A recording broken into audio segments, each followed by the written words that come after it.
नमस्कार किसान भाइयों। आज हम लोग जानेंगे ब्लाइट के बारे में। ब्लाइट कितने प्रकार की होती है? ब्लाइट मुख्यतः 2 प्रकार की होती है, लेकिन क्या है कि इसको ब्लाइट को 3 प्रकार से जाना जाता है। अर्ली ब्लाइट, लेट ब्लाइट और बैक्टीरियल ब्लाइट। 3 प्रकार की ब्लाइट होती है, तो तीनों ब्लाइट को आज हम लोग जानेंगे। उसका सबसे पहले उसका हम लक्षण जानेंगे, लक्षण जानने के बाद उसका बचाव जानेंगे, उसका उपचार जानेंगे, उसका ट्रीटमेंट जानेंगे। उसके बाद हम लोग जानेंगे कि कौन-कौन सा दवाई, कौन-सा फंगिसाइड, कौन-सा बैक्टीरिसाइड और कौन-सा आप अपने को सही ट्रीटमेंट कौन-सा करना है, इसके बारे में जानेंगे। तो साथियों चलिए चलते हैं, हम लोग अब ब्लाइट को जानेंगे। ब्लाइट देखिए, ब्लाइट को जानने से पहले अगर आप मेरे चैनल पर नए हैं और पहली बार विज़िट किए होंगे और चैनल को आज तक आपने सब्सक्राइब नहीं नहीं किया होगा, तो प्लीज़ चैनल को सब्सक्राइब कर लीजिए और आपको वीडियो पसंद आता है तो वीडियो को लाइक भी कर दीजिए और अपने सहपाठी किसान सहपाठी भाइयों को वीडियो शेयर भी कर दीजिए। तो चलिए चलते हैं, ब्लाइट कौन-कौन सा होता है और ब्लाइट कितने प्रकार के और ब्लाइट का लक्षण जानेंगे और उसका उपचार भी जानेंगे। तो देखिए, सबसे पहले हम लोग जानेंगे अर्ली ब्लाइट। अर्ली ब्लाइट यानी कि अगेती झुलसा, जिसको हम लोग अगेती झुलसा के नाम से जानते हैं और मुख्यतः गाँव में क्या है कि झुलसा के नाम से ही जाना जाता है। भले ही वो अर्ली ब्लाइट हो, लेट ब्लाइट हो या तो फिर बैक्टीरियल ब्लाइट हो, झुलसा के नाम से जानते हैं। तो आज हम लोग झुलसा के बारे में जानेंगे। सबसे पहले हम लोग जान रहे हैं अर्ली ब्लाइट। वीडियो पर लास्ट तक बने रहिएगा। आपको मैं हर चीज़ एक-एक चीज़ आपको बताऊँगा, उसमें कौन-सा फंगिसाइड डालना है, उसमें कौन-सा दवाई डालना है, कैसे उसका ट्रीटमेंट करना है, कैसे उसका बचाव करना है, हर चीज़ आपको मैं बताऊँगा। तो सबसे पहले हम लोग जानते हैं अर्ली ब्लाइट का। अर्ली ब्लाइट में क्या है, पत्ती पीला हो जाता है। पत्ती पीला होकर भूरा तथा काला हो जाता है।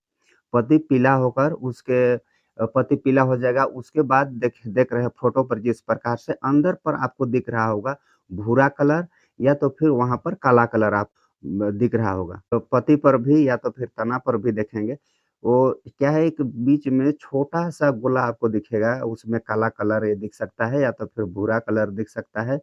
उसके अगल-बगल चारों साइड गोल आपको वहाँ पर क्या है पीला दिखेगा। पत्ती पर भी या तो फिर तना पर भी, सेंटर में। तो इस प्रकार से आप अर्ली ब्लाइट को पहचान सकते हैं। अगर नहीं भी पहचान रहे होंगे तो फ़ोटो आपका मैं लगा दिया हूँ, फ़ोटो लगा दिया हूँ, फ़ोटो देख कर के आप पहचान सकते हैं और इसका हम लोग कंट्रोल जानेंगे। ट्रीटमेंट किस प्रकार से करना है, इसका उपचार किस प्रकार से करना है, उसको जानेंगे। सबसे पहला तो हमारी बात आ जाती है, रोग प्रतिरोधक किस्म का बीज होना। अब जब आप कोई भी बीज का बुआई करते हैं या तो फिर उसका नर्सरी लगाते हैं, उसका आप थरहा करते हैं, तो उसमें क्या है कि आप रोग प्रतिरोधक बीज का आपको चयन करना है और रोग प्रतिरोधक बीज आपको खरीदना है और उसी का आपको नर्सरी, उसी का आपको थरहा करना है। और क्या है दूसरा दूसरा ट्रीटमेंट है फसल चक्र बदलना। आज इन साल आप अभी इस बार लगाए हैं, आप बैंगन लगाए होंगे या तो फिर टमाटर लगाए होंगे, मिर्ची लगाए होंगे, आलू लगाए होंगे। तो इस बार आप जो भी फसल लगाए हैं, उसके बाद आपको जैसे कि आप आलू अगर लगाए हैं, आलू के बाद फिर आलू नहीं लगाना है, फिर आलू नहीं लगाना है, आपको लगातार उसमें वही खेती नहीं करना है, चाहे कोई भी खेती हो। आपका आलू हो गया, टमाटर हो गया, बैंगन हो गया, चाहे जो भी खेती हो, उसी-उसी चीज़ में आपको लगातार नहीं करना है।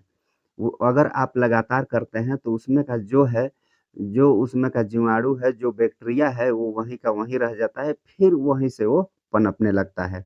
और तीसरा ट्रीटमेंट है ड्रिप लगाना। जे टपक सिंचाई विधि से आपको सिंचाई करना चाहिए। अगर आप बहाव विधि से कर रहे हैं तो आपको टपक सिंचाई विधि से आपको ये करना चाहिए। क्यों? क्योंकि इसमें पानी ज़्यादा नहीं होता है, ना तो पानी ज़्यादा होगा, ना तो पानी कम होगा। अगर आप बहाव विधि से करते हैं तो गारंटी है कि पानी ज़्यादा होगा ही होगा और जब आप टपक सिंचाई विधि से करते हैं तो पानी ज़्यादा नहीं होगा। पानी ज़्यादा नहीं होगा तो आपका जो है फंगल वो नहीं बढ़ेगा। इसलिए क्या है कि आप टपक सिंचाई विधि से आप खेती करते हैं तो सबसे अच्छा रहता है। और दूसरी बात आ जाती है मल्च लगाना, मल्चिंग पेपर लगाना। मल्चिंग लगाएँगे तो उसमें क्या होता है पत्ती ज़मीन पर नहीं सड़ता है, ज़मीन पर पत्ती न सट करके वो पत्ती कहाँ पर सड़ती है? मल्च पर सड़ती है। मल्च पर सटेगी या तो फिर मल्च के ऊपर रहेगी और अगर आप मल्चिंग नहीं लगाते हैं तो उसमें क्या है पत्ती तो ज़मीन में सड़ता है, ज़मीन में सड़ता है तो ज़मीन में जब सटेगा तो क्या है वहाँ से कवक जो है कवक को पत्ती पर जाने के लिए आसान हो जाता है। अगर आप मल्च पर लगाए हैं, प्लास्टिक में सटेगा, वो तो मल्चिंग पेपर में सटेगा, तो वहाँ पर क्या है कि ज़मीन पर नहीं सटेगा, तो उसमें क्या है कवक आसानी से पत्ती पर नहीं जाएगा। तो चौथा जो ट्रीटमेंट है आपको मल्च लगाना है। अब हम लोग जानेंगे लेट ब्लाइट। अब लेट ब्लाइट का लक्षण किस प्रकार है? पौधे के ऊपरी हिस्से पर भूरे तथा पानी से भरे हुए धब्बे आपको दिखाई देंगे। पौधे के ऊपर जो पत्ती है, डंठल है, जो फूल का डंठल है या तो फिर तना है, इसमें आपको पानी से भरा हुआ जैसे दिखेगा, शुरुआती में दिखता है, पानी से भरा हुआ जैसे दिखेगा, आपको बूँद-का दिखेगा, बूँद-बूँद छोटा-छोटा दिखेगा। वो धीरे-धीरे बड़ा होते बड़ा हो जाएगा, वो काला कलर में हो जाएगा या तो फिर भूरा कलर में हो जाता है। और धीरे-धीरे क्या है पत्ती में फैल जाता है और पत्ती पूरा भूरा या तो फिर काला कलर हो जाएगा, उसके बाद यो अ, सड़ कर फिर वो टूट जाएगा या तो फिर सूख कर वो टूट कर गिर जाएगा। तना पर भी आपको घाव मिलेगा, वो घाव को आप देखेंगे भूरा कलर होगा या तो फिर काला कलर का होगा। संक्रमित जो हिस्सा होता है, जो हिस्सा में अगर संक्रमित हो गया है, जो संक्रमण हो गया है, वो हिस्सा को आप देखेंगे चाहे पत्ती का हो या तो फिर तना का हो, उसमें आपको थोड़ा-सा जला हुआ जैसे दिखेगा या भूरा कलर दिखेगा या तो फिर काला कलर दिखेगा। तो ये हो गया हमारा अर्ली ब्लाइट और लेट ब्लाइट का लक्षण। और हम लोग जानेंगे इसको कंट्रोल कैसे करें, इसका ट्रीटमेंट कैसे करें। तो आपको जैसे कि आपको मैं बताया अर्ली ब्लाइट में जो जैसे कि आपको बताया वैसे ही आपको सेम इसी प्रकार से करना है। रोग प्रतिरोधक बीज का आपको चयन करना है और एक खेत में उसी-उसी फसल को हर साल आपको हर बार आपको नहीं लगाना है। फसल चक्र आपको बदलते रहना है। एक वर्ष आप ये एक वर्ष आप बैंगन लगाएँ तो दूसरे वर्ष आप मक्का लगाएँ या और तीसरे वर्ष और कुछ लगाएँ, बरबटी लगाएँ या तो फिर भिंडी लगाएँ। इस प्रकार से क्या है कि आपको फसल चक्र को बदलते रहना पड़ेगा। जो आप बहाव विधि से लगाते हैं, वो बहाव विधि आपको छोड़ना पड़ेगा, आपको ड्रिप विधि से आपको करना पड़ेगा। ड्रिप विधि से करते हैं, तो क्या है कि आपको आवश्यकता अनुसार पानी मिलती है। जितना आपको पौधा पर पानी देना है, उतना ही पानी जाएगा और अन्यथा जो बहाव विधि में आप लगाते हैं, तो पानी बहुत ज़्यादा जाता है तो पानी में क्या है फंगल बहुत ज़्यादा फैलता है, उसको जान रहे होंगे। एक तो देखिएगा बरसात वगैरह में अभी मान के चलिए मैं जो वीडियो शूट कर रहा हूँ, तो बरसात में ही है। अभी क्या है, अभी आप बहाव विधि में लगाएँ या तो फिर आप ड्रिप से लगाएँ, तो उसमें तो ख़ास फ़र्क नहीं पड़ता है। लेकिन क्या है कि आप बहाव विधि से लगाते हैं, आप गर्मी वगैरह में आप बहाव विधि से लगाते हैं, उसमें फंगल बहुत ज़्यादा फैलता है। तो अगर आप बरसात में लगा रहे होंगे तो आपको मल्च लगाना अति ज़रूरी है। आप मल्च लगाते हैं तो पत्ती उसका जो रहता है पौधा का पत्ती मल्च पर ही सड़ता है, ज़मीन पर नहीं सड़ता है। अगर आप मल्च नहीं लगाते हैं, ठीक है आप मल्च नहीं लगाए, आप देखिएगा या तो फिर आप मल्च नहीं लगाए होंगे, आप किसी और का भी देखिएगा, जैसे कि वो पत्ती अगर ऐसे ज़मीन पर सड़ता है, ज़मीन पर अगर सट गया तो वहीं से फंगल क्या है पत्ती में चला जाता है और पत्ती में जाने के बाद धीरे-धीरे पूरा पौधा में फैल जाता है और फैलने के बाद क्या है कि वही early blight, late blight, bacterial blight वही मतलब कि अलग-अलग प्रकार से हो जाता है। तो इस प्रकार आप लेट ब्लाइट का भी आप कंट्रोल कर सकते हैं। तीसरा हम लोग कहा जाता है बैक्टीरियल ब्लाइट जो बैक्टीरिया से होता है, जो फंगल फंगल प्लस बैक्टीरिया इसमें दोनों हो जाता है।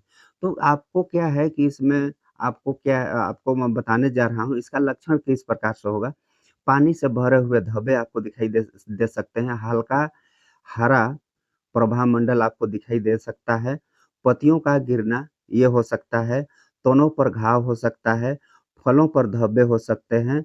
पौधे का मुरझाना आपको दिख सकता है या ये क्या है कि उच्च तापमान या तो फिर तापमान कम। देखिए आपको मैं बता दूँ टमाटर वगैरह आपका होगा तो क्या है 21 डिग्री से नीचे तापमान हो जाता है या तो फिर 31 डिग्री से ऊपर हो जाता है, तो क्या है ये सहन नहीं कर पाता है। इसका देखिएगा फूल वगैरह भी झड़ने लगेगा, पत्ती वगैरह भी झड़ने लगेगा। तो क्या है कि ये क्या है तापमान का कम ज़्यादा होने के कारण ये सब होता है। तो इसका लक्षण इस प्रकार से है। अब इसका बचाव आपको बता दूँ, तो इसका बचाव जैसे कि आप रोग प्रतिरोधक क्षमता वाले बीज आपको लेना पड़ेगा, फसल चक्र हर साल आपको बदलना पड़ेगा। एक खेत पर आलू से आलू लगा रहे हैं, टमाटर से टमाटर लगा रहे हैं, बैंगन से बैंगन लगा रहे हैं, मिर्चा से मिर्चा लगा रहे हैं, तो ये प्रकार आपको नहीं करना है, आपको फसल चक्र आपको बदलना पड़ेगा। एक वर्ष आप ये वाला लगा लीजिए, दूसरे वर्ष आप वो लगा लीजिए, तीसरे वर्ष आप वो लगा लीजिए। तो इस प्रकार आप फसल चक्र बदलते हैं तो उसमें आपको कम देखने को मिलेगा। या तो फिर आपको ट्राइकोडर्मा सुडोमोनास का आपको क्या है, आपको उपयोग करना पड़ेगा। आप फर्स्ट जोताई जब करवाते हैं या तो फिर सेकंड जोताई आप करवाते हैं, उस टाइम आपको ट्राइकोडर्मा सुडोमोनास का क्या है, आपको मिट्टी में मिला करके या तो फिर बालू में मिला करके उसको क्या है, आपको छिड़कना है। छिड़कने के बाद उसको जो जोताई कराना है। और आपको याद रहे, अगर आप ट्राइकोडर्मा सुडोमोनास का अगर आप छिड़काव करते हैं तो आपका खेत पर आपका क्या है, नमी होना अति ज़रूरी है। अगर नमी होगा तभी काम कर सकता है, अन्यथा अगर आपका खेत सूखा होगा तो ट्राइकोडर्मा सुडोमोनास ये भी काम नहीं करता है। तो किसान भाइयों, हम लोग जान गए इसका लक्षण प्लस इसका बचाव और इसका ट्रीटमेंट, और यहाँ हम लोग जानेंगे इसका दवाई। अब अब बारी आ जाती है दवाई की। अब दवाई में देखिए कौन-कौन सा दवाई आपको मैं बताने के लिए जा रहा हूँ। आप वीडियो पर अभी भी बने रहिएगा, बहुत ही अच्छा आपको दवाई बताने के लिए जा रहा हूँ। ये दवाई कोई भी यूट्यूबर या तो फिर कहीं पर आपको नहीं मिलेगा, जो कि मैं चुन-चुन कर लाया हूँ, एक-एक चीज़ खोज-खोज कर लाया हूँ, और जो चीज़ मैं करता हूँ, जो प्रैक्टिकल करके आपको मैं बताने का प्रयास कर रहा हूँ, आपको बता रहा हूँ। जो-जो चीज़ मैं यूज़ करता हूँ, जो चीज़ में कंट्रोल हो जाता है, मैं वही चीज़ का उपयोग कर रहा हूँ। वही चीज़ आपको मैं बता रहा हूँ। तो सबसे पहले हम जानेंगे रासायनिक उत्पाद। जो रासायनिक उत्पाद आजकल कोई भी दवाई जान रहे हैं, रासायनिक दवाई ही है। रासायनिक दवाई का ही उपयोग किया जाता है, या तो फिर खेती-बाड़ी हो, या तो फिर जानवर हो, या तो फिर इंसान के ऊपर भी रासायनिक दवाई का ही प्रयोग किया जाता है। तो हम लोग जानेंगे आज जो आपको दवाई बताने के लिए जा रहा हूँ। सबसे पहला आपको मैं बताने के लिए जा रहा हूँ एज़ोक्सिट्रोबिन 11% प्लस टेबुकोनाज़ोल 18.3%। ये आपको मिल जाएगा आईपीएल का बेस्टो बेस्टो नाम से आप इसको ले सकते हैं। आईपीएल कंपनी का मिल जाएगा, बेस्टो नाम से आप इसको ले सकते हैं। तो ये दवाई आपको बताने के लिए जा रहा हूँ, ये डुअल मोड एक्शन है। मतलब कि आप इसको क्या है, डुअल मोड एक्शन है, प्लस इसमें ब्रॉड स्पेक्ट्रम है, प्लस सिस्टमिक एंड ट्रांसलेमिनार है, प्लस आपको प्रिवेंटिव और क्यूरेटिव दोनों में आप इसका उपयोग कर सकते हैं। अगर आपके फसल पर झुलसा लग गया है तो भी कर सकते हैं, अगर झुलसा नहीं लगा है तो भी कर सकते हैं। और आप सोच रहे होंगे कि इसको अर्ली ब्लाइट पर करेंगे कि लेट ब्लाइट पर करेंगे कि बैक्टीरियल ब्लाइट पर करेंगे, कौन-सा ब्लाइट पर करेंगे। लेकिन जो मैं दवाई आपको बताने के लिए जा रहा हूँ, इसको अर्ली ब्लाइट पर भी आप इसका उपयोग कर सकते हैं, लेट ब्लाइट पर भी उपयोग कर सकते हैं, आप बैक्टीरियल ब्लाइट पर भी इसका उपयोग कर सकते हैं। अब इसके साथ में बेस्टो के साथ में अगर आप या तो फिर आपको बेस्टो नहीं मिल रहा है तो कोई दूसरा कंपनी का भी आप ले सकते हैं। ये नहीं है कि आप बेस्टो का ही आपको बेस्ट रिज़ल्ट देगा, ये नहीं है।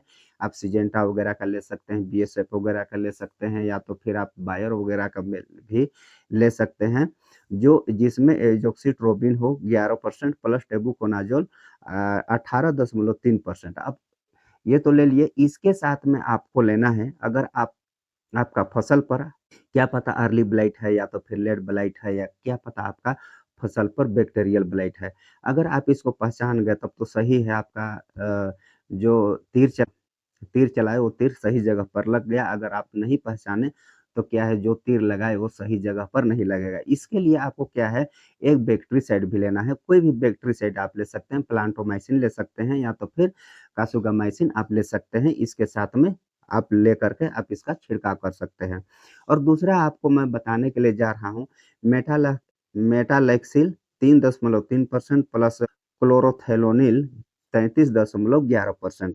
अब ये इसको आप सोच रहे होंगे कौन-सा कंपनी का मिलेगा। देखिए, आप बीएसएफ का भी ले सकते हैं, सिस्टीवा नाम से आएगा और ये आपको ₹600 करीबन में मिल जाएगा, या तो फिर आप कवच फ्लो ले सकते हैं, ये सिजेंटा का आएगा, ये ₹800 करीबन में मिल जाएगा, या तो फिर कवच फ्लो लेते हैं तो 400 एमएल प्रति एकड़ आप इसका छिड़काव कर सकते हैं। और ध्यान रहे, हर बार जो भी आप उत्पाद का अगर आप प्रयोग करना चाहते हैं, वहाँ पर आपको बायोमाइसिन या तो फिर कासुगामाइसिन का आपको प्रयोग ज़रूर करना है। अब किस लिए करना है आपको तो वीडियो पर बता चुका हूँ। क्या है कि इसका अगर आप बायोमाइसिन या तो फिर कासुगामाइसिन का अगर आप उपयोग करते हैं तो इसमें क्या है, जो बैक्टीरिसाइड है, ये बैक्टीरियासाइड होता है, जो बायोमाइसिन हो गया, कासुगामाइसिन हो गया, बैक्टीरियासाइड होता है, तो इसमें क्या है बैक्टीरिया भी इसमें खत्म होगा। इसलिए मैं कह रहा हूँ कि अर्ली ब्लाइट हो, लेट ब्लाइट हो या तो फिर बैक्टीरियल ब्लाइट हो, हर चीज़ के लिए ये काम आ सकता है।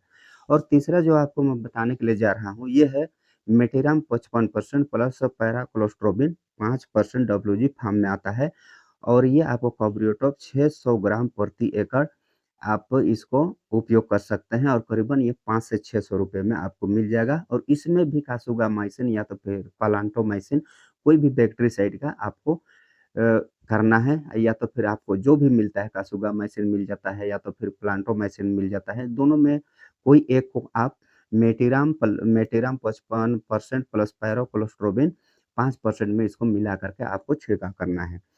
और चौथा जो आपको मैं बताने के लिए जा रहा हूँ, फ्लक्सापाइरोक्साइड 250 ग्राम प्रति लीटर प्लस कोलोस्ट्रोबिन 250 ग्राम प्रति लीटर ऐसे फॉर्म में आता है। ये आपको बीएसएफ मेरीबोन नाम से मिल जाएगा बीएसएफ का और इसमें भी आपको क्या है बैक्टीरियासाइड ऐड करना अति ज़रूरी है। आप कोई भी आप कर सकते हैं, कासुगामाइसिन या तो फिर प्लांटोमाइसिन ये भी कर सकते हैं। तो ये जो चारों मैं आपको बताया, चारों जो फंगिसाइड आप बताया, इसमें क्या है डुअल मोड एक्शन है, आप इसको समझ लीजिएगा डुअल मोड एक्शन है। प्लस इसमें ब्रॉड स्पेक्ट्रम है, प्लस सिस्टमिक एंड ट्रांसलेमिनार है, प्लस प्रिवेंटिव और क्यूरेटिव ये भी काम करता है। आप बीमारी लगने से पहले भी कर सकते हैं या तो फिर बीमारी लगने के बाद भी कर सकते हैं। तो इस प्रकार से आप क्या है अर्ली ब्लाइट, लेट ब्लाइट और बैक्टीरियल बैक्टीरियल ब्लाइट का आप कंट्रोल कर सकते हैं। तो साथियों आपको पसंद आया होगा वीडियो तो लाइक भी कर दीजिए। अभी भी आपने सब्सक्राइब नहीं किया है तो चैनल को सब्सक्राइब कर लीजिए। फिर मिलेंगे किसी नेक्स्ट वीडियो में किसी नेक्स्ट नेक्स्ट टॉपिक में। तब तक के लिए बाय। जय जवान जय किसान।